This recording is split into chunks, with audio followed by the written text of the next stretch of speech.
आज के सेशन में हम देखते हैं कि स्टोर प्रोसीजर्स क्या होती है, कैसे हम उसको बना सकते हैं और क्यों हम उस स्टोर प्रोसीजर को बनाते हैं। ठीक है, अब देखो स्टोर प्रोसीजर्स का मतलब क्या है। स्टोर प्रोसीजर है ना, मतलब ये एक ऐसी प्रोसीजर होती है जिसको हम पहले से अपने डेटाबेस में स्टोर करके रखते हैं। ठीक है, जैसे अभी सिंपली हम क्या करते हैं कि कोई क्वेरी बनाते हैं, जिससे हमने सिलेक्ट स्टार फ्रॉम स्टूडेंट या कोई भी टेबल नेम लिया हमने, तो वो क्वेरी हमने बनाई और उसको हमने एग्जीक्यूट किया। तो जब भी हम क्वेरी को एग्जीक्यूट करेंगे तो सबसे पहले क्या होता है, वो क्वेरी होती है कंपाइल, कि उसमें सिंटैक्टिकल कोई प्रॉब्लम तो नहीं है। ठीक है, कंपाइल होने के बाद में अगर कोई प्रॉब्लम रहती है तो उसकी आपकी एरर नीचे जो भी आउटपुट विंडो रहती है उसमें आपको रेड कलर में एरर दिखाई दे जाती है। ठीक है, और अगर उसमें कोई प्रॉब्लम नहीं है तो वो कंपाइल होने के बाद में, अब कंपाइलेशन में दो काम होते हैं, एक तो एरर चेकिंग होती है और दूसरा काम होता है कन्वर्जन, है ना, एग्जीक्यूटेबल फॉर्म में कन्वर्ट होना। ठीक है, तो कंपाइलेशन के बाद में मतलब एक एरर डिटेक्ट होने के बाद में उसका ट्रांसलेशन होता है एसक्यूएल से एग्जीक्यूटेबल फॉर्म में, और एग्जीक्यूटेबल फॉर्म में कन्वर्ट होने के बाद में वो डेटाबेस पर एग्जीक्यूट होती है। ये पूरी कंप्लीट प्रोसीजर रहती है उसकी। ठीक है, तब देखो इसी में स्टोर प्रोसीजर क्या रहती है, तो कुछ पॉइंट्स हैं।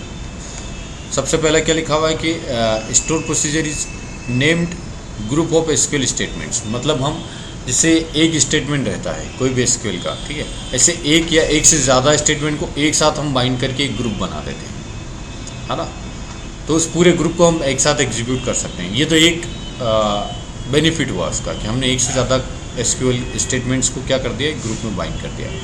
ठीक है, इसके अलावा it is created and stored in the server database, मतलब ये सर्वर पे ही क्रिएट करनी पड़ती है आपको और वहीं पर स्टोर रहती है ना।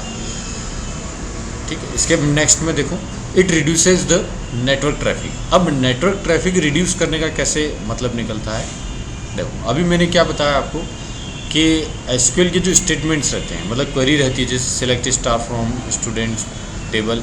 ठीक है, तो ये क्वेरी क्या है, एक एसक्यूएल का पूरा स्टेटमेंट। ठीक है, तो अगर सपोज़ आप किसी लैंग्वेज के थ्रू या फिर किसी प्रोजेक्ट में एसक्यूएल के यूज़ कर रहे हो, जैसे मैं सपोज़ डॉटनेट के अंदर हम जो प्रोजेक्ट बनाते हैं ASP.NET के अंदर, तो सपोज़ उस प्रोजेक्ट में मैं यूज़ कर रहा हूँ कहीं पर। ठीक है, तो एक तो आपका हो जाएगा डॉटनेट की एप्लीकेशन, एक दूसरा हो जाएगा एसक्यूएल सर्वर।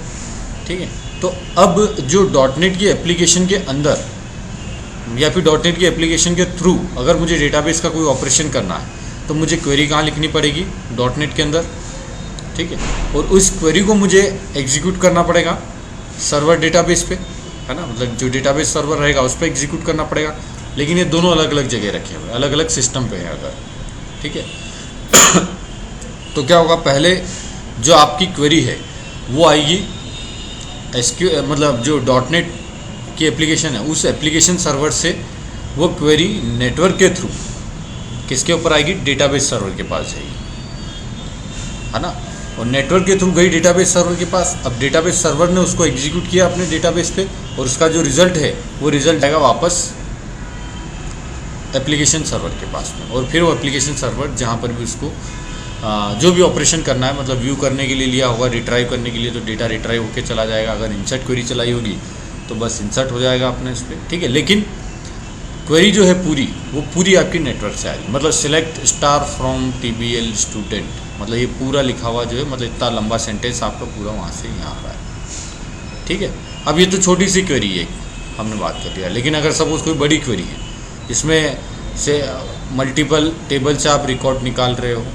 है ना, और खूब सारे उसमें वेयर कंडीशन लगी हुई लंबी चौड़ी, है ना, तो उसमें आपकी लेंथ बढ़ेगी उसकी, तो उसकी साइज़ भी बढ़ेगी बाइट्स में। ठीक है, तो ये क्या करेगा, आपके नेटवर्क के ट्रैफिक को बढ़ाएगा। ठीक है, लेकिन स्टोर प्रोसीजर का क्या कंसेप्ट रहता है, इसको आप एक बार बना दो, जिससे आपकी कोई भी लंबी चौड़ी क्वेरी है उसकी स्टोर प्रोसीजर बना दो, उसको कंपाइल करके एग्जीक्यूट करके अपने सिस्टम, मतलब जो डेटाबेस सर्वर है उसमें रख दो। ठीक है, अब जब कभी आपको डॉटनेट से कोई अगर स्टोर प्रोसीजर एग्जीक्यूट, मतलब कोई क्वेरी एग्जीक्यूट करना है जो स्टोर प्रोसीजर के अंदर हमने बना दी है ना, तो हम क्या करेंगे, केवल उस स्टोर प्रोसीजर का नाम वहाँ से भेजेंगे कि this one is the store procedure and we want to execute this store procedure into the SQL server. तो वो स्टोर प्रोसीजर आपकी नेटवर्क के थ्रू आएगी और आपके डेटाबेस सर्वर पे एग्जीक्यूट होगी। ठीक है, तो अब ट्रैफिक कैसे रिड्यूस किया हमने, एक तो था लंबी क्वेरी, है ना, कि पूरी हम एप्लीकेशन सर्वर से डेटाबेस सर्वर पे भेज रहे थे, अब केवल एक नाम है, ठीक है। तो इस तरह से तो आपका नेटवर्क का जो है ट्रैफिक इससे रिड्यूस हो जाएगा। इसके अलावा इसके नेक्स्ट पॉइंट में देखोगे it reduces the chances of error. अब ऐसा क्यों? क्योंकि as the code is kept compiled on this server, मतलब एक बार आपने कोई स्टोर प्रोसीजर बनाई तो उसको हम कंपाइल करके रख लेते हैं सर्वर पे, ठीक है। अभी जब हम बनाएंगे तब बताऊंगा कैसे कंपाइल करते हैं सारी चीज़ें, ठीक है। उसको हमने कंपाइल करके रख दिया सर्वर पे, ठीक है, तो अब स्टोर हो गई। अब कंपाइल करके रख दिया मतलब एग्जीक्यूटेबल फॉर्म में है आपके पास में, मतलब उसमें कोई एरर नहीं है, ठीक है। लेकिन अगर सपोज एक ही क्वेरी में बार बार एग्जीक्यूट करना चाहता हूँ, जैसे सर्वर पे जो मेरा एप्लीकेशन रखी हुई है .NET के सर्वर पे, तो उसमें खूब सारे अलग अलग पेज बने हुए हैं, हर पेज पे या फिर हर जगह, मतलब बहुत सारी जगह हम SQL सर्वर को मतलब क्वेरीज को यूज़ कर रहे हैं, ठीक है। तो सपोज एक ही क्वेरी में 10 जगह चला रहा हूँ, है ना, मुझे बार बार लिखनी पड़ रही है, तो उसमें चांसेस बढ़ जाते हैं एरर के, है ना। हो सकता है 10 बार में से आपने 8 बार सही लिखी हो, लेकिन 2 बार तो हम मिस्टेक करेंगे ही सही, ठीक है। तो अगर आपने कंपाइल्ड फॉर्म में डेटाबेस में एक ही बार में स्टोर करके रख दिया है, तो अब आपको 10 बार क्वेरी नहीं लिखनी पूरी, आपको केवल इस क्वेरी का नाम लिखना है, ठीक है। तो इससे क्या हो जाएगा, आपका एरर के चांसेस भी कम हो जाएंगे।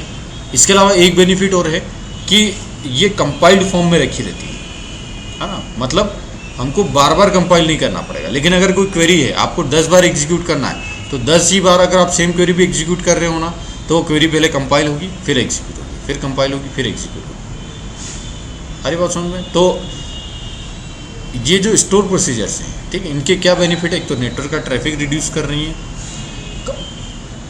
वो कंपाइलेशन और एग्जीक्यूशन टाइम आपका रिड्यूस कर रही हैं। इसके अलावा जो एरर के चांसेस हैं उसको भी इसने कम कर दिया है, ठीक है। तो ये सारे इसके बेनिफिट्स हैं। इसके अलावा it can take input and return outputs, मतलब आप स्टोर प्रोसीजर को आप कुछ इनपुट भी दे सकते हो, कुछ आउटपुट भी ले सकते हो, ठीक है। ये सब हम बनाते होते हैं, ठीक है। तो ये कुछ इसके स्टोर प्रोसीजर से रिलेटेड पॉइंट्स हैं जो हमको याद रखने हैं, ध्यान रखने हैं। तो स्टोर प्रोसीजर क्रिएट करने के लिए हम SQL सर्वर, ये जो अपना Microsoft SQL server management studio express है, इससे कनेक्ट करते हैं, ठीक है। तो हमारा डेटाबेस कनेक्ट हो गया SQL सर्वर 2000। यहाँ डेटाबेस में अपने पास डेटाबेस है खूब सारे रखे हुए, ठीक है। तो मेन अपने पास जो पब्स डेटाबेस है, हम इसी के ऊपर कुछ क्वेरीज बनाएंगे, मतलब स्टोर प्रोसीजर क्रिएट करेंगे, ठीक है।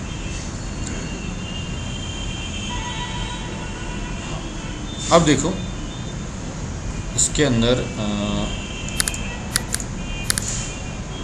ठीक है, ये यहाँ पर देखो, ठीक है। जैसे पब्स डेटाबेस है तो इसमें टेबल्स करके तो जो ऑप्शन रहता है, इसमें तो आपको सारी टेबल्स दिखाई देगी, ठीक है। और इसी में ये प्रोग्रामेबिलिटी करके जो ऑप्शन रहता है, इसके अंदर आपको एक स्टोर प्रोसीजर्स करके ऑप्शन दिखेगा। तो जो भी स्टोर प्रोसीजर आप क्रिएट करोगे वो सब इसके अंदर आ जाएगी, ठीक है। अभी ये कुछ स्टोर प्रोसीजर इसमें क्रिएटेड है क्योंकि ये सैम्पल डेटाबेस है ना, तो इसमें ऑलरेडी कुछ स्टोर प्रोसीजर क्रिएटेड है। और कुछ सिस्टम स्टोर प्रोसीजर रहती हैं, तो वो तो अगर हो सकता है किसी के अंदर हो, किसी के अंदर नहीं हो, ठीक है। तो उससे अपने को कोई मतलब नहीं, हमको इससे मतलब, ठीक है। तो देखो अगर मैं कोई दूसरा डेटाबेस आपको बताता हूँ जो हमने क्रिएट किया है, सपोज ये डेटाबेस 1, ठीक है।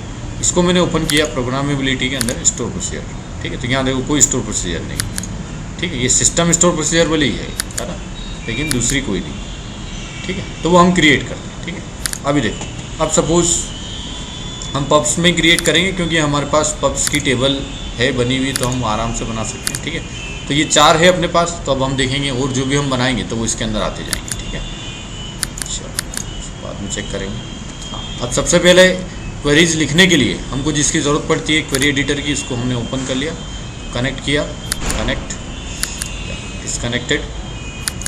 नाउ सपोज यहाँ पर हमें क्वेरीज लिखनी है, तो यहाँ लिखा हुआ डेटाबेस 1, जबकि हमें करना है पब्स पे काम, ठीक है। तो मैंने पब्स को सेलेक्ट कर लिया, ठीक है। अब स्टोर प्रोसीजर क्रिएट करने के लिए यहाँ एक कमेंट लगा दिया मैंने,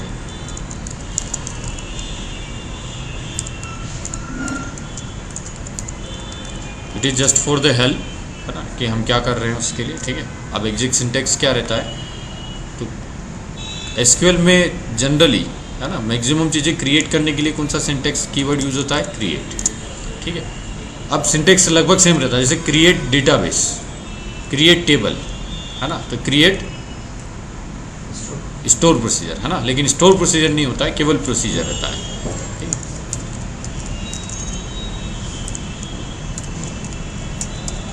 प्रोसीजर या फिर केवल प्रॉक भी लिखोगे तो भी चलता है, ठीक है। तो स्टोर प्रोसीजर लिख रहा हूँ मैं पूरा भी फिलहाल, ये प्रोसीजर, फिर प्रोसीजर नेम, ठीक है। तो मैंने कुछ भी दे दिया, जैसे PRC पब्स कर दिया, है ना, PRC पब्स 1, ठीक है। PRC मतलब प्रोसीजर है, पब्स डेटाबेस में हम लगा रहे हैं, ठीक है। इसके बाद अब स्टोर प्रोसीजर में क्या है, तो एस, ठीक है, create procedure, procedure name S के बाद में अब हमको जो भी स्टेटमेंट रखने हैं प्रोसीजर के अंदर वो सारे लिख दो आप, ठीक है। जैसे मैं सिंपल अभी एक स्टेटमेंट डालता हूँ कि सिलेक्ट स्टार फ्रॉम पब्लिशर्स, ठीक है, नाउ, ठीक है, पब्लिशर्स, ठीक है, इसमें तो कोई प्रॉब्लम नहीं। अब इसको सेलेक्ट करो और यहाँ से एग्जीक्यूट कर दो, ठीक है। आप जैसे एग्जीक्यूट करोगे, अगर सिंटैक्टिकल प्रॉब्लम नहीं है, सब कुछ सही है, तो देखो कमांड कंपाइल्ड सक्सेसफुली, मतलब आपके PRC पब्स 1 नाम से एक प्रोसीजर क्रिएट हो गई है, ठीक है। अब कहाँ क्रिएट हुई है, तो देखो इस पब्स में प्रोग्रामेबिलिटी में आप देखोगे प्रोसीजर के अंदर, तो अभी नहीं दिख रही है, बस जस्ट रिफ्रेश, है ना, तो ये आपके ये आ गया, PRC पब्स 1, ठीक है। इसी में भी ऑप्शंस रहते हैं, देखो पैरामीटर्स का, है ना, तो अभी फ़िलहाल कोई पैरामीटर नहीं है, केवल एक रिटर्न इंटीजर, मतलब बाय डिफ़ॉल्ट आपकी स्टोर प्रोसीजर एक इंटीजर रिटर्न करती है ना, तो वो रिटर्न वैल्यू बता रखा है इसने कि एक वैल्यू रिटर्न करती है ये प्रोसीजर, ठीक है। तो इस तरह से हमने एक स्टोर प्रोसीजर बना दी, ठीक है। अब इस स्टोर प्रोसीजर को एग्जीक्यूट करने का क्या तरीका रहता है, ये तो हमने कंपाइल कर लिया और कोड बन गया, ठीक है। अब एग्जीक्यूट कैसे करना है, तो एग्जीक्यूट करने के लिए एग्जीक्यूट कीवर्ड रहता है, फिर एग्जीक्यूट के बाद में नाम लिखो आप PRC पब्स 1, ये हमने प्रोसीजर का नाम लिखा, इसको सिलेक्ट करो और इसको हमने एग्जीक्यूट किया, ठीक है। फिर देखो, तो इसमें रिजल्ट किसका आया, इस पर्टिकुलर क्वेरी का आया, है ना, ये सिलेक्ट स्टार फ्रॉम पब्लिशर्स, ठीक है। ये है, मतलब यहाँ लिखा हुआ है नहीं है, उससे कोई मतलब नहीं, ठीक है, वो एक बार क्रिएट हो चुकी है, तब आप जितनी बार इसको एग्जीक्यूट करोगे तो याद दिखेगा, ठीक है। तब आपको इतनी लंबी चौड़ी लाइन वो लिखने की ज़रूरत नहीं है, ठीक है। इसको वापस अनडू कर देता हूँ, है ना। या फिर अगर आपको मतलब इतना भी हम नहीं लिखना चाहते हैं, तो फिर EXEC PRC पब्स 1, ठीक है, इससे भी आप एग्जीक्यूट कर सकते हो,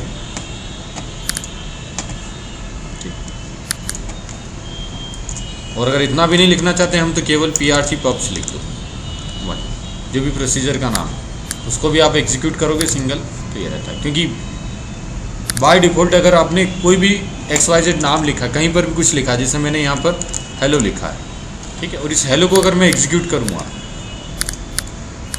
है ना, तो देखो एरर क्या है कि could not find store procedure hello, इसका मतलब हमने कहीं पर कुछ बिना किसी कीवर्ड के, है ना, हमने कोई भी नाम दे रखा है, ठीक है, और उसको आप एग्जीक्यूट कर रहे हो, तो ये SQL सर्वर उसको क्या मानेगा, स्टोर प्रोसीजर मानेगा, ठीक है। इसलिए हमको कोई भी कीवर्ड लिखने की भी ज़रूरत नहीं है,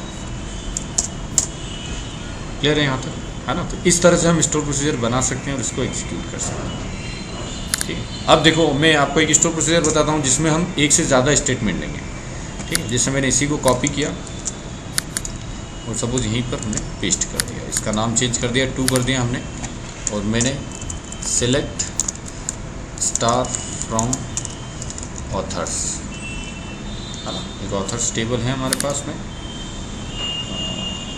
सपोज, हाँ ये, ठीक है, ऑथर्स हमने ले लिया, इसको मैं कंपाइल कर लेता हूँ, कंपाइल हो गया, ठीक है। अब हम इसको एग्जीक्यूट कर रहे हैं, ठीक है। तो एग्जीक्यूट करने के लिए सिंपल नाम लिख दो आप भले, PRC pubs 2 और इसको हमने एग्जीक्यूट किया। अब इसमें दो टेबल थी, दो सिलेक्ट क्वेरी, तो देखो है ना, ये फर्स्ट का रिजल्ट और ये सेकंड का रिजल्ट आ गया। ठीक है, तो आप इसमें जितने भी स्टेटमेंट डालोगे वो सब आपके एग्जीक्यूट हो जाएंगे। इवन ज़रूरी नहीं कि हम सिलेक्ट ही डालें, इंसर्ट, डिलीट, अपडेट, है ना, ये सारी चीज़ें आप इसमें डाल सकते हैं। ठीक है, तो ये हमने जो स्टोर प्रोसीजर देखी, ये बहुत ही जनरल स्टोर प्रोसीजर है। ठीक है, अब देखो इनपुट टाइप स्टोर प्रोसीजर। ठीक है, अब इनपुट टाइप का मतलब क्या है कि सपोज देखो मैंने यहाँ पर एक क्रिएट प्रॉक PRC पब्स और इनपुट नाम दे दिया इसमें, है ना, इनपुट। ठीक है, और यहाँ लिखा हमने एस के बाद में मैंने लिखा select star from, suppose they देते हैं ऑथर्स वेयर, सपोज ऑथर वाले में देखो ये रहा वेयर, या फिर चलो ठीक है, where city equal to Berkeley दे दो या ऑकलैंड, कोई सा भी दे दो, बर्कले दे दिया। ठीक है, अब सपोज पहले मैं इसको कंपाइल कर लेता हूँ, है ना, ये एग्जीक्यूट कर लिया। ठीक है, अब हम इसको एग्जीक्यूट करते हैं, तो मैं इतना सा पोर्शन सेलेक्ट करके एग्जीक्यूट करूँगा तो हो जाएगा अपना, ये है ना, आगे जो बर्कले सिटी वाले जो हैं एग्जीक्यूट हो। ठीक है, लेकिन अगर मुझे अब क्या करना है कि किसी दूसरी सिटी के लिए करना है ना, मैं चाहता हूँ ऑकलैंड के लिए चाहिए मुझे, जिससे ये ऑथर्स है अपने पास में इतना। ठीक है, तब मैं चाहता हूँ कि जो ऑकलैंड सिटी है इसके लिए मुझे करें, मैं एक प्रोसीजर बनाऊँ, तो क्या करना पड़ेगा, मुझे नई प्रोसीजर क्रिएट करनी पड़ेगी, है ना, क्योंकि ये तो कंपाइल हो चुकी है तो उसमें बर्कले ही रहेगा। ठीक है, तो ये जनरलाइज नहीं हुई कि हम एक ही प्रोसीजर से इनपुट दे देकर काम करवा सकते हैं। ठीक है, तो अब इनपुट टाइप की कैसे बनाते हैं। ठीक है, तो देखो इसी को मैं इनपुट में कन्वर्ट कर देता हूँ, ये तो जनरल हो गई अपनी। ठीक है, अब देखो यहाँ पर आप लिखोगे एक @। ठीक है, अब SQL के अंदर वेरिएबल डिक्लेयर करने का तरीका, लोकल वेरिएबल डिक्लेयर करने का तरीका रहता है कि @ का साइन लिखोगे आप, उसके बाद नाम लिखो, जिससे मैंने दे दिया सिटी। ठीक है, और उसका टाइप, है ना, तो जैसे सपोज अभी फ़िलहाल हमने दे दिया varchar और साइज 100। तो ये तरीका रहता है इनपुट के लिए, है ना, ये इनपुट वेरिएबल बना दिया, जिससे हम कोई फंक्शन में पैरामीटर पास करने के लिए वेरिएबल बनाते हैं ना। ठीक है, कैच करने के लिए वो वेरिएबल हमने बना दिया। और यहाँ पर जहाँ बर्कले लिखा हुआ है इसकी जगह हमने क्या कर दिया, @city। ठीक है, कि जो बाहर से हम पैरामीटर पास करेंगे वो आएगा किसके अंदर, इस वेरिएबल के अंदर, फिर इस वेरिएबल से यहाँ पर आएगा। ठीक है, अब मुझे यहाँ पर इसका नाम भी चेंज करना पड़ेगा, है ना, क्योंकि इस नाम से तो ऑलरेडी बना हुआ PRC पब्स इनपुट के नाम से। इसको मैंने कंपाइल किया, ये कंपाइल हो गया सक्सेसफुली। ठीक है, नाउ अब how to execute input type procedure. तो PRC पब्स इनपुट 1। ठीक है, और अब इसके बाद आपको एक इनपुट देना है ना, तो इनपुट दोगे आप सिंगल कोड के अंदर, है ना, क्यों, क्योंकि इनपुट का टाइप क्या है, varchar टाइप का है, इस वजह से हमें सिंगल कोड में देना। अगर न्यूमेरिकल टाइप होता, इंटीजर या ऐसा कुछ, तो we need not to give in single code. Now Berkeley, क्या स्पेलिंग,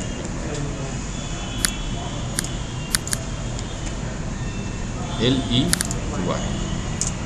ठीक है, अब हमने देखो यहाँ से इनपुट दिया है और इसको मैंने एग्जीक्यूट किया तो ये बर्कले आ जाएंगे। ठीक है, अगर मैं यहीं से इनपुट चेंज कर देता हूँ, अब मुझे नई प्रोसीजर बनाने की ज़रूरत नहीं पड़ रही। ठीक है, यही हो गया आपका। इसे यहाँ पर दे दिया ऑकलैंड,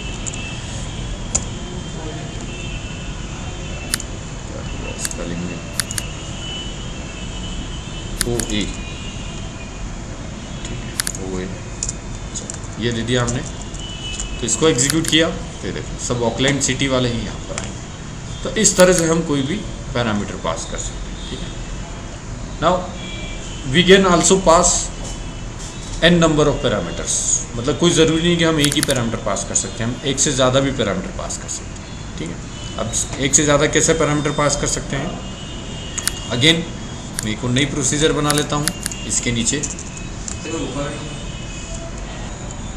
नेक्स्ट देखो, इसी को मैंने एक पेस्ट करके इसका 1 से मैंने इसको 2 कर दिया, ठीक है। और इसी में कोई और पैरामीटर भी दे दें, जिससे मैंने कॉमा किया कि सिटी के साथ में सपोज़ मैंने कुछ और दे दिया, क्या दे,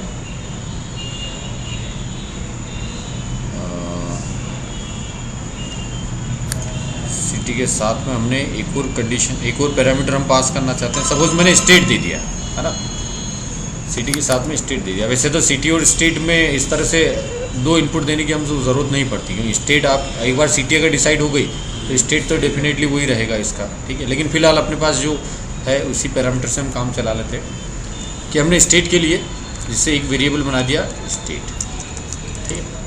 अब ये भी ज़रूरी नहीं कि वेरिएबल का नाम वही हो जो फील्ड का नाम रहे, कोई ज़रूरी नहीं है ना, आप सिंपल कोई भी नाम दे सकते हो, ठीक है। और इसका भी टाइप हमने वेर कैर ले लिया, ठीक है। अब ये टाइप का ध्यान रखना पड़ता है कि जो इस फील्ड का टाइप है उसी से मैच करना चाहिए, ठीक है। थोड़ा सा इस तरह से चल सकता है कि जैसे अगर ये कैरेक्टर टाइप का ले रखा है तो आप इसको वेर कैर ले सकते हो। सपोज इसकी साइज़ 10 दे रखी है तो आपने इसकी साइज़ 20 दे दी तो वो चल जाएगा, लेकिन एकदम चेंज नहीं होना चाहिए कि इंटीजर से आपने कैरेक्टर पर पहुँचा दिया, है ना, वो नहीं रहना चाहिए, ठीक है। सपोज इसका भी हमने 100 दे दिया। इसके बाद यहाँ पर वेर कंडीशन में हमने लगाया and state equal to @state, और इसको भी हमने कंपाइल कर लिया, हो गया कंपाइल। अब मुझे इसको एग्जीक्यूट करना है, तो ये मेरे पास स्टोर प्रोसीजर है, इसको मैंने लिखा है यहाँ पर। और एक तो उसको पहला पैरामीटर क्या है, सिटी, है ना, तो सिटी हमको एज इनपुट देना है। तो सिटी में अपने पास क्या है, जैसे ऑकलैंड है। उसके बाद सेकेंड पैरामीटर पास करना है, ठीक है। तो सेकेंड के पैरामीटर यहाँ पर, अब ऑकलैंड कहाँ का है, CA, ठीक। तो ऑकलैंड और CA कैलिफोर्निया में रहने वाले सारे, वैसे रिज़ल्ट इसका और उसका एक ही होगा क्योंकि जो ऑकलैंड और CA वो सेम ही चीज़ है, लेकिन हमें तो मेन ये देखना है कि किस तरह से हम पैरामीटर पास कर सकते हैं, ठीक है। तो कॉमा सेपरेटेड हम इस तरह से पैरामीटर पास कर सकते हैं। अब नेक्स्ट देखो, इसमें एक आध प्रोसीजर में आपको थोड़ी सी इस तरह से बताता हूँ जिसमें अपन एक से ज़्यादा सेंटेंस को प्रॉपरली यूज़ कर रहे हैं ना, तो उसमें दिखेगा थोड़ा सा यहाँ किस तरह से हम एक से ज़्यादा सेंटेंस यूज़ कर पा रहे हैं, ठीक है। सिंपली जैसे मैंने एक प्रोसीजर ली, इसके बाद करता हूँ कि क्रिएट प्रॉक और PRC पब्स, सिंपल पब्स ही देखिए मैंने 3 दे दिया आगे। अब इसमें सपोज़ मैंने एक इनपुट दिया, अब इनपुट मैंने क्या दिया है, मैं एक ऑथर का नाम पास करूँगा, है ना, तो मैंने नेम करके एक वेरिएबल बना दिया, ठीक है। और वेर कैर इसका डेटा टाइप ले लिया, ठीक है। देखो इस प्रोसीजर से हम क्या चाहते हैं, मैं ये चाहता हूँ कि जो ऑथर है ना, तो उस ऑथर की जो सिटी है उस सिटी में रहने वाले पब्लिशर्स के नाम चाहिए।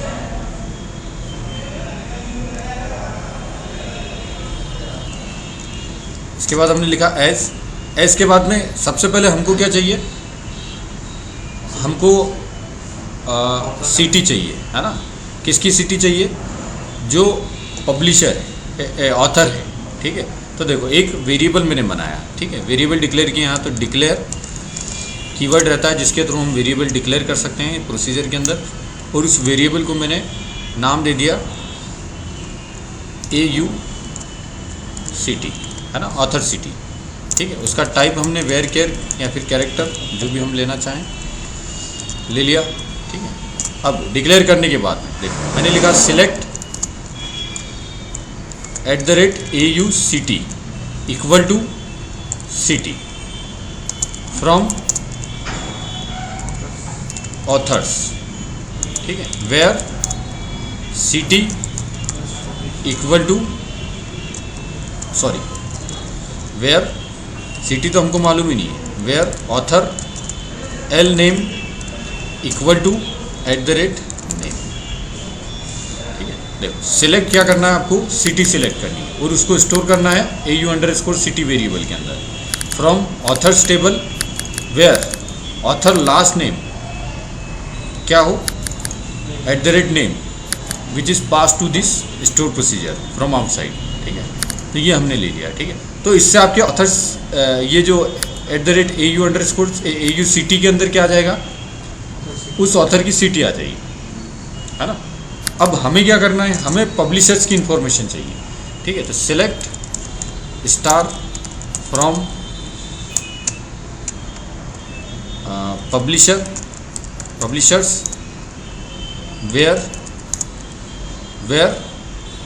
सिटी, है ना। पब्लिशर टेबल में भी सिटी होना चाहिए, ठीक, ये सिटी है अपने पास में, वेयर सिटी इक्वल टू, अब सिटी के अंदर कहाँ से कंपेयर करेंगे हम, @ऑथर सिटी से। क्वेरी आ रही समझ में, है ना पूरी, ठीक। अब इस पूरे को एक साथ कंपाइल कर लो, ये हो गया कंपाइल। अब हमें इसको एग्जीक्यूट करना है, तो एग्जीक्यूट करने के लिए देखो एक काम करते हैं, पहले हम एक इस स्टोर प्रोसीजर को एग्जीक्यूट कर लेते हैं, जिसमें जैसे मैंने ऑथर को एग्जीक्यूट किया तो इससे ऑथर्स के सारे नाम आ जाएंगे अपने पास में, ठीक है। अब सपोज मैं इसमें पैरामीटर पास करता हूँ, इससे अपने पास वाइट है, ठीक है। तो वाइट कहाँ रहता है, ठीक है, मेलो पार्क, इसके अंदर यहाँ पर है, या फिर जैसे इसका ऑकलैंड का ले लेते हैं, ग्रीन, है ना। तो यहाँ मैंने दिया ग्रीन, ठीक है। अब इसको मैंने एग्जीक्यूट किया तो इससे क्या रिट्राइव होके आएगा, पब्लिशर्स के नाम आएंगे, है ना। मतलब ग्रीन की सिटी क्या थी, ऑकलैंड, मतलब ऑकलैंड का कोई पब्लिशर अपने पास नहीं, ठीक है। तो इसको हम देख सकते हैं, देखते हैं कि वास्तव में ऑकलैंड में रहने वाला कोई पब्लिशर है कि नहीं है, नहीं है ना, है ऑकलैंड नहीं है। अब बर्कले में है, तो अभी हम इसको देखते हैं। तो बर्कले में रहने वाले पहले ऑथर को देखते हैं, कौन है ऑथर ऐसा जो बर्कले में रहता है, ये रहा, ठीक है। तो हम कार्सन लिख देंगे यहाँ पर, तो देखते हैं। अब कार्सन जहाँ रहता है उसी सिटी में हमको पब्लिशर्स के नाम चाहिए, तो ये यहाँ पर आ जाएगा। हमको बर्कले नहीं मालूम था, हमको बस ये मालूम था कि कार्सन का चाहिए हमको सिटी वाला, ठीक है। तो इस तरह से हम स्टोर प्रोसीजर में एक से ज़्यादा क्वेरीज को लेकर पूरा लॉजिक हम बना सकते हैं इसके अंदर, ठीक है। तो आपको बनाना, देखो इतना लंबा चौड़ा प्रोग्राम आपका इतने से में ख़त्म हो जाएगा एग्जीक्यूट करते वक्त, है ना। तो इस तरह से हम कॉम्प्लिकेटेड क्वेरीज को भी यहाँ पर इजीली स्टोर प्रोसीजर में एक बार बना। अब इतनी कॉम्प्लिकेटेड ये लॉजिक जो है ये तो ज़रा सा है, ठीक है, लेकिन अगर इसको आप .NET में बनाओगे, है ना, यही लॉजिक वहाँ अगर इम्प्लीमेंट करोगे, और अगर ऐसा हमको 3-4 जगह चाहिए तो पूरा लॉजिक आपको 3-4 जगह बनाना पड़ेगा। इसकी बजाय हमने क्या कर दिया, एक प्रोसीजर बना के रख दी, तो अब पूरा टेंशन ख़त्म, आपको बस एक बार एग्जीक्यूट करना होगा, ठीक है। अब देखो, अब एक चीज़ और यहाँ पर ध्यान से देखो, ये यहाँ पर जो आउटपुट विंडो है ये, ठीक है, यहाँ एक तो रिज़ल्ट करके, है ना। तो रिज़ल्ट में हमेशा आपको जो रिज़ल्ट दिखेगा वो टेबुलर फॉर्म में दिखाई देगा। तो यहाँ जो हमेशा सेलेक्ट क्वेरी का रिज़ल्ट दिखाई देता है, ठीक है। और इसी के पास में एक मैसेज है, तो इस मैसेज में एक्चुअल में दिखाई देता है कि क्या ऑपरेशन परफॉर्म हुआ है ना। तो जब भी आप सेलेक्ट क्वेरी एग्जीक्यूट करते हो तो हमेशा आपको ग्रिड ये दिखाई देता है, लेकिन आप यहाँ से मैसेज देख सकते हो, ठीक है। देखो 1 रो इफेक्टेड, मतलब आपकी एक रो सेलेक्ट होकर आई, है ना। जिससे सपोज मैंने केवल सेलेक्ट पब्लिशर ऐसा किया और एग्जीक्यूट किया, इतनी रो आई, तो यहाँ मैसेज में देखो 8 रोज इफेक्टेड, है ना। तो ये मैसेज वाला पोर्शन रहता है, ठीक है। अब देखो, अब मैं एक स्टोर प्रोसीजर बना रहा हूँ, है ना, नई तरीके की, क्रिएट प्रॉक PRC रिटर्न, या फिर पब्स रिटर्न लिख दिया कि हम रिटर्न वैल्यू वाली करवा रहे हैं, ठीक है।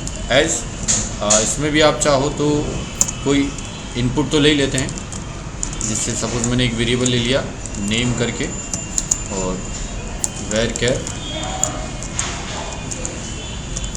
100 दे दिया। एज करने के बाद में सपोज मैंने एक वेरिएबल यहाँ डिक्लेयर कर दिया,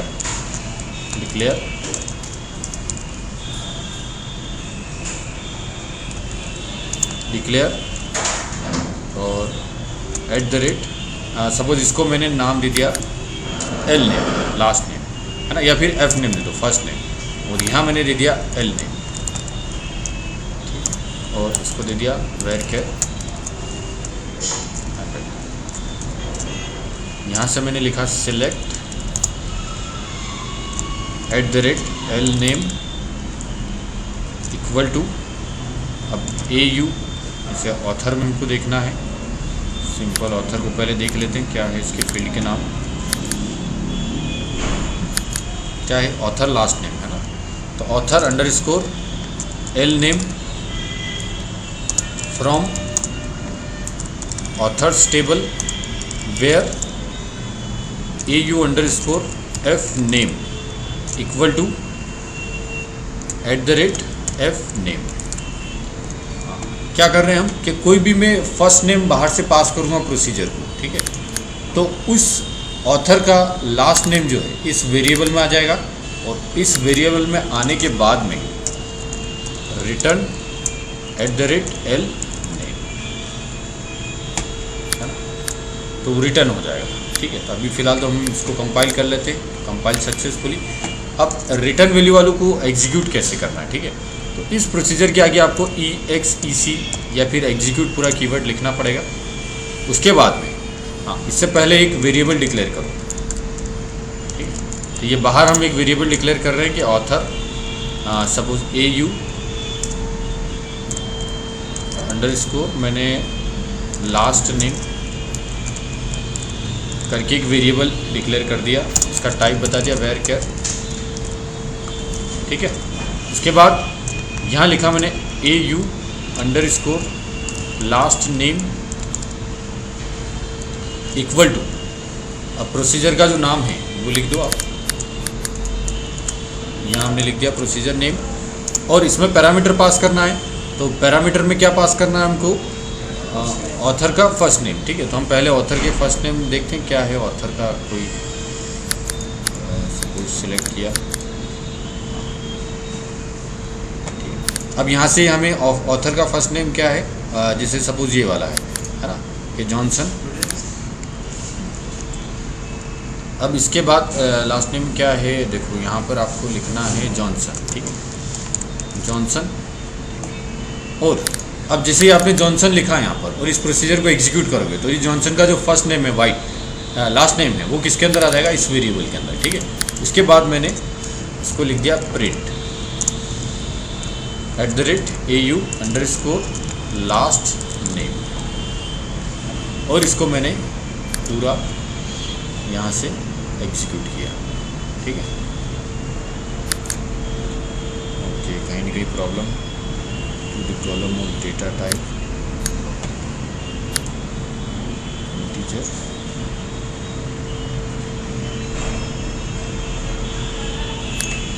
varchar वैल्यू। तो ये एरर क्यों आ रही है, क्योंकि जो स्टोर प्रोसीजर है हमेशा कोई भी अगर वैल्यू रिटर्न करती है तो कौन सी वैल्यू रिटर्न करती है, इंटीजर टाइप की रिटर्न करती है, ठीक है। तो ये स्टोर प्रोसीजर तो हमारी काम नहीं आएगी, बन भली गई है लेकिन काम नहीं आएगी, क्यों, क्योंकि ये वैल्यू आपकी रिटर्न नहीं कर पाती, ठीक है। तो हमने एक स्टोर प्रोसीजर वापस से बनाई थी, है ना, जैसे सपोज मैं यहाँ पर डायरेक्ट पेस्ट, जैसे ये स्टोर प्रोसीजर मैंने यहाँ पर ले आया, ठीक है। यहाँ से देखो क्या है ना, तो क्रिएट प्रोसीजर नेम, यहाँ अपन ने इनपुट पैरामीटर लिया, यहाँ पे varchar लिया, इसका टाइप, और यहाँ पर साइज ले ली एज, और डिक्लेयर, ये तो पूजा, इसका कोई मतलब नहीं है, ठीक है। फिर यहाँ लिखा इफ़ एग्जिस्ट, ठीक है, एग्जिस्ट इज द फंक्शन, एक SQL का इनबिल्ट फंक्शन है जो क्या बताता है कि अगर ये SQL स्टेटमेंट के अकॉर्डिंग अगर डेटाबेस में कोई वैल्यू है, टेबल में कोई वैल्यू है, कोई रो एग्जिस्ट करती है, तो ये एग्जिस्ट फंक्शन रिटर्न करेगा ट्रू, अदरवाइज ये रिटर्न करेगा फॉल्स। अगर कोई वैल्यू है, सपोज हम जब एग्जीक्यूट करेंगे तब देखेंगे अगर हम पैरामीटर में कुछ प्रॉपर वैल्यू दे रहे हैं, जैसे मैंने जॉनसन दिया, ठीक है। तो इसका रिजल्ट क्या होगा, है ना। तो ये एग्जिस्ट फंक्शन अगर ट्रू हुआ, ठीक है, तो यहाँ पर ये बिगिन और एंड के बीच में आ जाएगा, है ना, इस वाले पोर्शन में, ठीक है। और यहाँ पे एक सिलेक्ट क्वेरी चलेगी, उसके बाद रिटर्न 1 चलेगा, ठीक है। उसके बाद ये एंड कर लिया हमने, है ना। एंड करने के बाद एल्स में गए और रिटर्न 0, मतलब अगर एग्जिस्ट फंक्शन ने फॉल्स रिटर्न किया है, मतलब रिकॉर्ड आपका इस क्वेरी के हिसाब से डेटाबेस में एग्जिस्ट नहीं करता है, तो आप रिटर्न 0 हो जाओगे, ठीक है। इसको मैंने 2 के नाम से कंपाइल कर लिया वापस एक बार हो, ठीक है, ये कंपाइल हो गया। अब यहाँ पर मैंने स्टोर प्रोसीजर, तो यहाँ मैंने एक वेरिएबल डिक्लेयर किया @RB इंटीजर टाइप का, और यहाँ एग्जीक्यूट EXEC सिंटैक्स, फिर रिटर्न वेरिएबल, है ना, जिसमें वैल्यू आनी है, और यहाँ इक्वल टू करके प्रोसीजर का नाम आ गया, और यहाँ से हमने इनपुट पैरामीटर पास कर दिया, ठीक है। और जैसे आप इस क्वेरी को एग्जीक्यूट करोगे, इस प्रोसीजर को, तो जो भी वैल्यू रिटर्न होगी वो इस वेरिएबल में आ जाएगी, और उस वेरिएबल से हमने प्रिंट कर दिया, है ना।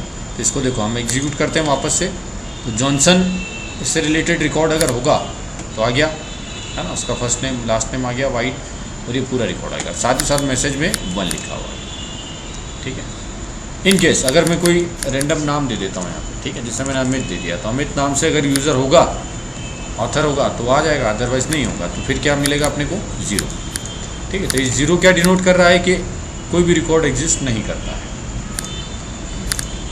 तो ये चीज़ मैंने आपको बताया कि यहाँ पर हम कोई इफ एल्स कंडीशन लगाकर भी वो चीज़ प्रिंट कर सकते हैं, है ना, कि रिटर्न वैल्यू अगर कुछ है तो उसके हिसाब से हमने मैसेज प्रिंट कर दिया। जैसे मैं थोड़ा सा ट्राई करता हूँ एग्जीक्यूट करके, if @return value is equal to suppose 0 है, तो मैंने बिगिन में प्रिंट कर दिया, सिंगल कोड में मैंने लिख दिया रिकॉर्ड डज नॉट एग्जिस्ट, ऐसा हमने लिख दिया, ठीक है, और इसको एंड कर दिया।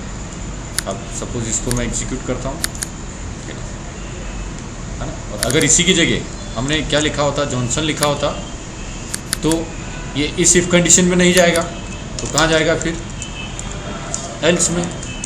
एल्स के नीचे हमने लिख दिया प्रिंट के रिकॉर्ड एग्जिस्ट, है ना। अब इस पूरे को चलाया हमने, ये तो आ ही गया, और मैसेज में आपको मिलेगा रिकॉर्ड एग्जिस्ट, ठीक है। दिस इज, इस तरह से हम कोई भी प्रोग्राम क्लियर कर सकते हैं, ठीक है। ये इफ एल्स कैसे यूज़ करना है भी हमको यहाँ से पता चल जाएगा, ठीक है। तो ये कौन सी स्टोर प्रोसीजर हो गई जिसमें हम कोई भी वैल्यू रिटर्न कर रहे हैं, है ना। अब उसके बाद अब यहाँ तो हमने देखा रिटर्न जो हो रही है हमेशा वैल्यू क्यों हो रही है, एक इंटीजर टाइप की वैल्यू रिटर्न हो रही है, ठीक है। तो अगर मुझे कोई कैरेक्टर टाइप की या वेयर केयर टाइप की वैल्यू बाहर आउटपुट में लेना है, ठीक है, तो उसके लिए रहता है आउटपुट पैरामीटर्स, ठीक है। तो मैं देखता हूँ यहाँ कमेंट्स लगा दिए मैंने कि आउटपुट पैरामीटर SP, है ना, ऐसे सिंपल कमेंट लगा दिया। अब देखो इसके लिए प्रोसीजर क्रिएट करते हैं, क्रिएट प्रॉक और PRC, प्रोसीजर नेम ले लेते हैं, जैसे मैंने ले लिया प्रॉक पब्स आउटपुट, और एस के बाद में वही कुछ सिंटेक्स हमको लिखने पड़ेंगे। सपोज इससे पहले हमको पैरामीटर लेना है ना, तो एक पैरामीटर तो मैंने लिया @name, है ना, ठीक है। सपोज अब मैं इस तरह की प्रोसीजर बना रहा हूँ कि मैं किसी भी ऑथर का नाम दूँ एज ए इनपुट, तो मुझे इसकी सिटी मिल जाए आउटपुट में, ठीक है। तो नेम वेयर केयर 100, उसके बाद अब हमको सिटी चाहिए, तो मुझे एक आउटपुट में पैरामीटर लेना है सिटी के लिए, ठीक है। सिटी वेयर केयर और साइज दे दिया सपोज हमने 100, उसके बाद इसके आगे लिखो आउट, है ना। आउट कीवर्ड रहता है जो यूज़ करते हैं हम आउटपुट पैरामीटर के लिए, ये बताने के लिए कि ये आउटपुट है, ठीक है। वैसे इसके आगे भी एक इन कीवर्ड यूज़ होता है, ठीक है, लेकिन ये इन कीवर्ड हम क्यों नहीं यूज़ कर रहे हैं क्योंकि बाय डिफ़ॉल्ट वो इनपुट पैरामीटर ही रहता है, ठीक है। तो ये आउट एक कीवर्ड है, उसके बाद देखो, उसके बाद अब हमको यहाँ पर कि आगे स्टेटमेंट लिखने हैं। तो क्या लिखना है, सिलेक्ट, नहीं सबसे पहले हाँ सिलेक्ट। अब जो आउटपुट पैरामीटर है उसका नाम लिख लो, city equal to city from जो टेबल है authors where AU underscore F name, ठीक है, इक्वल टू @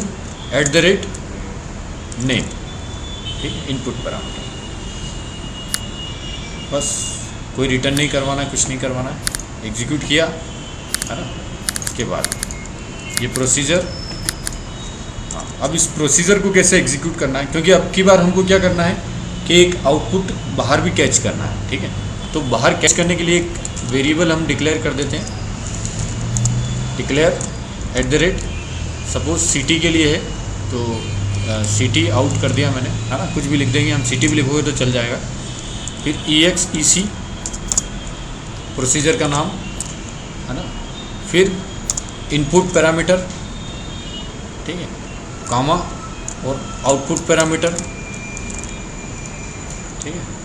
और यहाँ पर भी आपको आउट कीवर्ड लिखना पड़ेगा, ये बताने के लिए कि ये आउटपुट है ना, अदरवाइज उसको ये समझ में नहीं आएगा कि ये इनपुट है या आउटपुट है, ठीक है। और यहाँ पर हमने लिख दिया जैसे जॉनसन जियो, सही। City out is a variable. अब जैसे मैंने प्रिंट कर दिया, प्रिंट, और मैंने लिख दिया सिटी,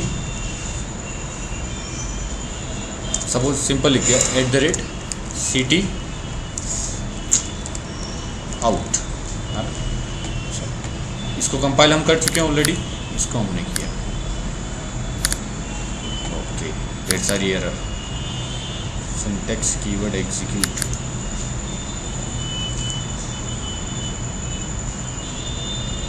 ओके, इसका हमने डेटा टाइप नहीं किया है ना, वेर क्या, इसको सेलेक्ट किया और एग्जीक्यूट किया, ये देखो, ठीक है। तो जो जॉनसन की सिटी है वो डायरेक्ट मैसेज में आ गई हमारे पास, तो हमको ग्रिड में रिजल्ट नहीं मिल रहा है, ठीक है, हमें डायरेक्ट मिल रहा है। क्यों? क्योंकि हमने बस एक आउट पैरामीटर लिया, उसमें कैच कर लिया और उसको हमने बाहर एज आउटपुट निकाल के यहाँ कैच कर लिया, ठीक। तो इसके आगे जैसे मैं कुछ लिखना चाहता हूँ कि सिटी इक्वल टू, तो इस सिटी इक्वल टू को पहले कोट्स में बंद करो, है ना, क्योंकि ये कैरेक्टर है, उसको प्लस करके इसे करो,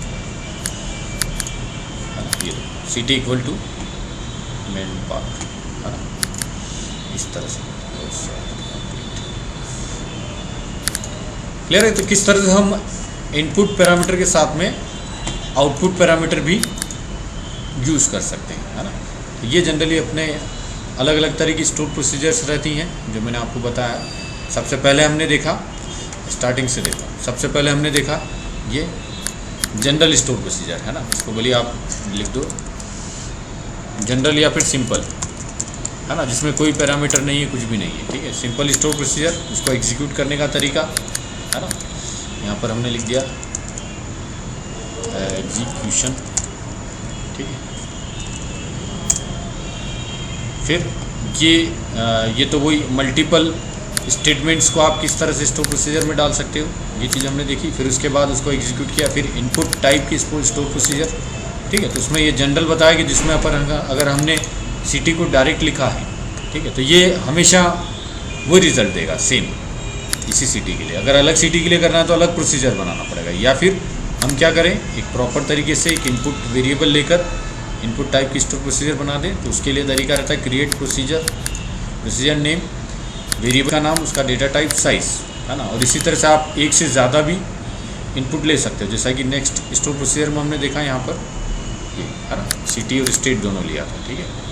और ये प्रोसीजर बनाने का तरीका इनपुट टाइप की, और उसको एग्जीक्यूट करने का तरीका ये प्रोसीजर नेम और इनपुट, ठीक है। सिमिलरली ये अगर दो पैरामीटर पास करने तो कॉमा सेपरेटेड आप दोनों पैरामीटर यहाँ से पास कर सकते हो, ठीक है। और ये यहाँ पर ये प्रोसीजर जिसमें हमने क्या किया था, हाँ, ये कुछ मैंने आपको बताया कि मल्टीपल स्टेटमेंट्स को किस तरह से हमें एक स्टेटमेंट से इनपुट लेकर दूसरे स्टेटमेंट में एज ए रिज़ल्ट यूज़ कर रहे हैं, है ना। जैसे यहाँ से हमने ऑथर की सिटी निकाली थी, जिसका लास्ट नेम हमने पैरामीटर में पास किया, जैसे ये सपोज, है ना, पर्सन, तो उसकी सिटी हमने पब्लिशर्स की उस सिटी के पब्लिशर्स फाइंड आउट कर लिए थे, ठीक है। उसके बाद नेक्स्ट हमने देखा कि किस तरह से हम रिटर्न वैल्यू करवाते। तो पहले हमने कोशिश करके देखा कोई वेरिएबल रिटर्न हो जाए, ठीक है, लेकिन हमने देखा कि ये नहीं हो सकता। क्यों?